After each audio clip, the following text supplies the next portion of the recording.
Hello, hello. I'm Karen Gibbs, Creative Director of Banyan Boutiques by Northcott, and you are in the group Karen Gibbs for the Love of Boutiques.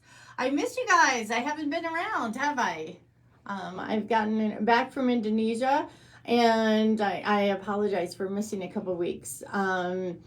Just did not anticipate doing a Facebook Live overseas.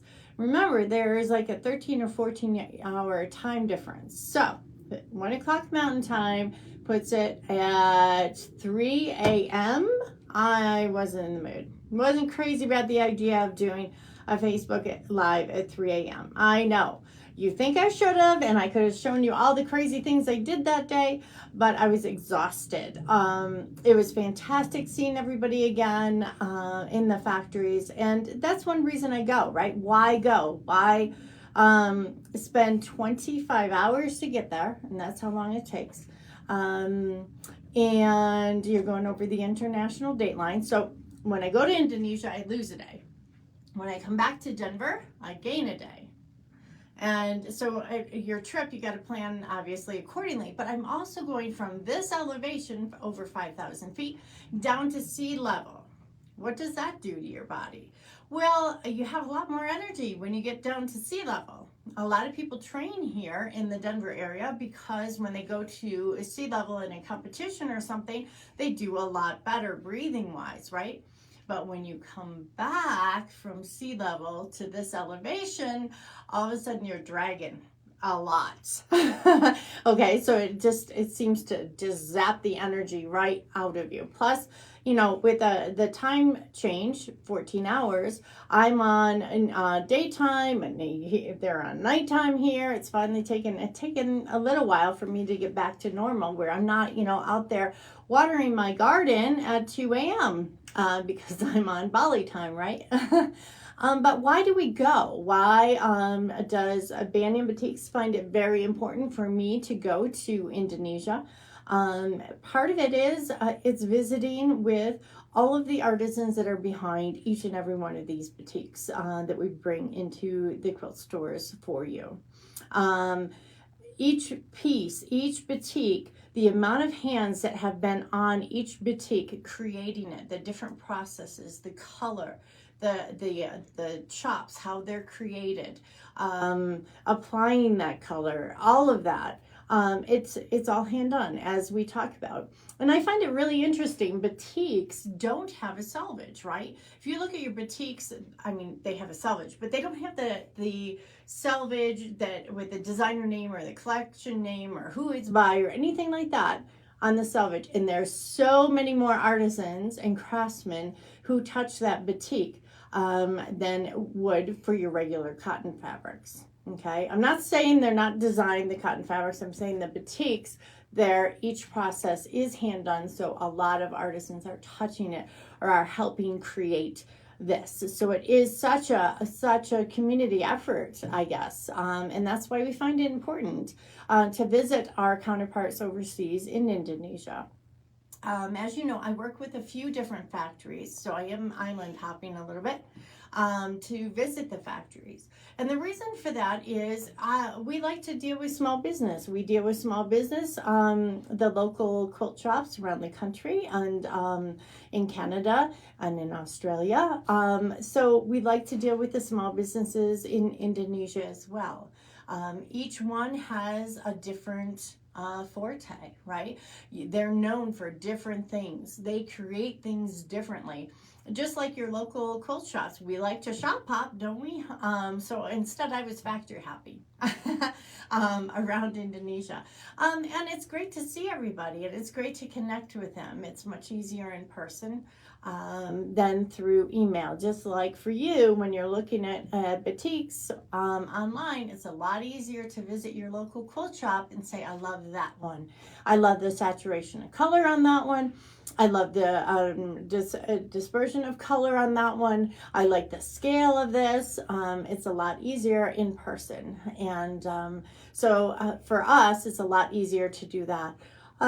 It's also, doing business. We're a little old fashioned that way. Face to face is very important. meeting up with and enjoying the company of the owners of the factories, but also the people who work with them every single day. The color masters, the Tukan shop creators, all of the artisans within the factories I like to meet up with and say hi, enjoy a meal. I do try a lot of Indonesian food, absolutely, and just soak up the culture a little bit, right? I always make sure to schedule a little bit of time where I'm exploring, whether it be a temple, where I'm exploring a new restaurant, or something like that, just so I feel a little Indonesian for the day. Okay, I've got a couple of things here. I don't know if I've shown this to you guys before. This is a flag, and this one, they have parking attendants basically at restaurants or something. They're right off the road, okay? So it's a matter of stopping traffic, and they've got these right here, which is stop. So I love this flag because I use it in meetings and I wave it, and it's kind of like a stop. But this one was my newest find. They have these signs like, oh my goodness, that kind of sign, right? Oh my goodness, something's going on here. So I kind of thought this would be a great sign to put on my office door, an exclamation point. I thought that was kind of cute.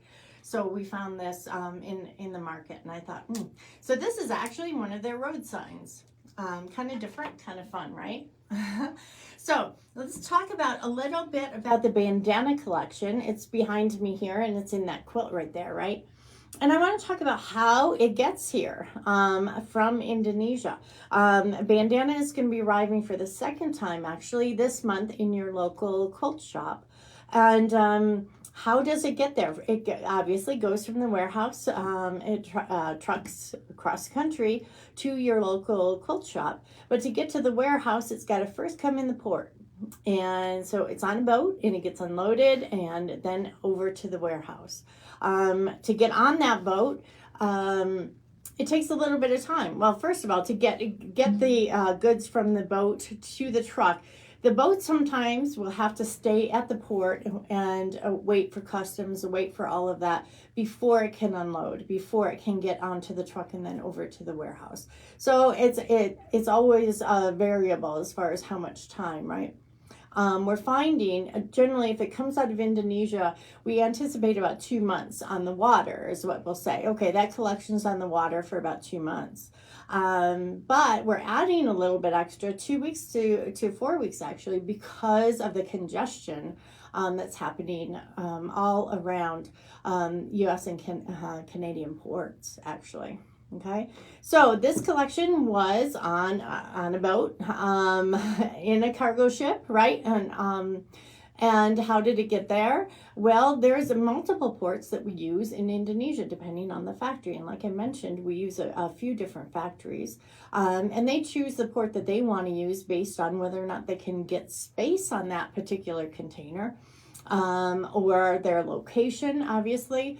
So what happens is, yes, there's a container that's going out maybe every single week, and they have to try and bid on that space or get that space, say, I need this much space because this bandana collection needs to ship out for, a delivery for being in boutiques. And what can happen is that space can be allotted to them, or maybe only half of it is allotted to them.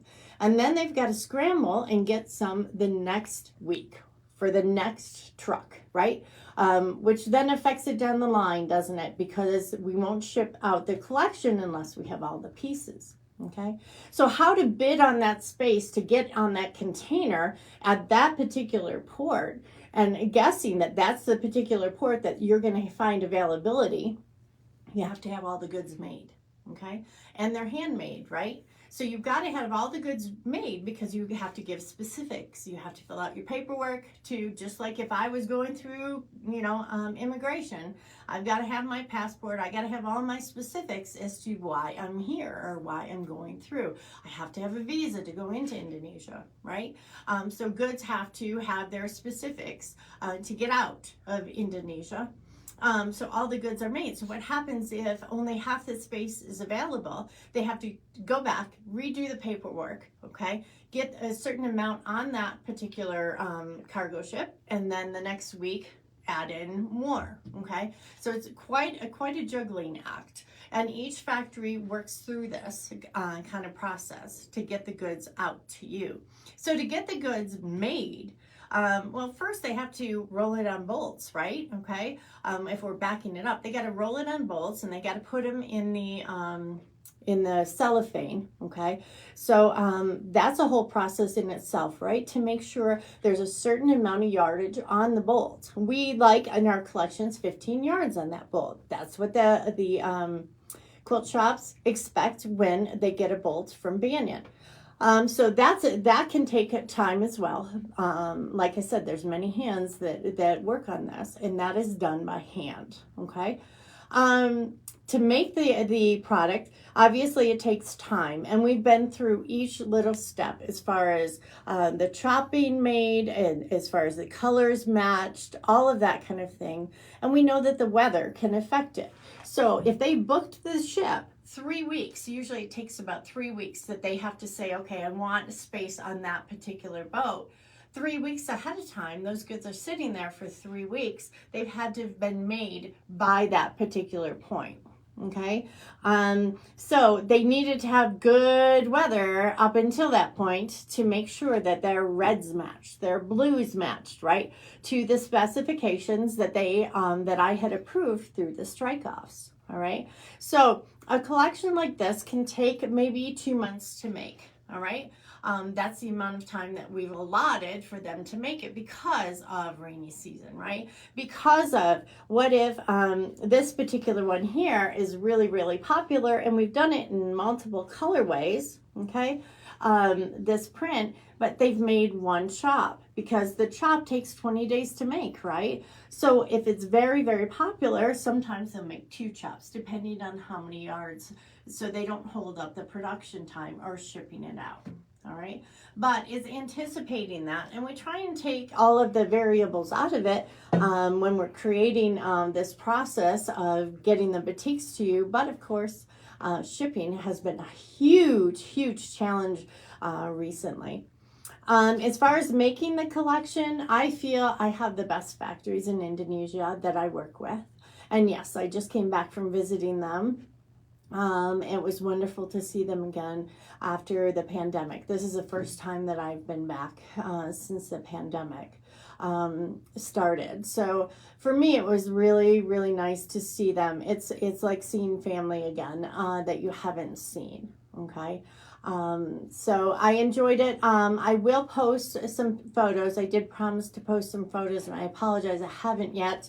We just downloaded them off my phone, and we'll get posting them so you can see some of the food maybe I tried and see some of the experiences. Now, I know some of you have commented as far as what you'd like to see, like you'd like to see the reuse of the wax. And honestly, that's not a pretty picture. Yes, we do reuse the wax, but I'm not going to show a picture of the gross wax being reused. We reuse the water that is used to create the batik as well. But let me know if there's certain things that you'd like to see. Yes, I will show them up to a point, but I'm not going to show a disgusting looking photo of wax, frankly. But I will show beautiful pictures in Bali and other parts of Indonesia, as well as the creation process of the batiks. I think it is absolutely important. Okay, so anyway, this quilt right here is in a magazine right now on newsstands, so make sure you check it out and get ready for your summertime celebrations. I'll put you in the mood for that. And let me know if you have any questions. And this is Karen Gibbs. You are in the group Karen Gibbs for the Love of Batiks.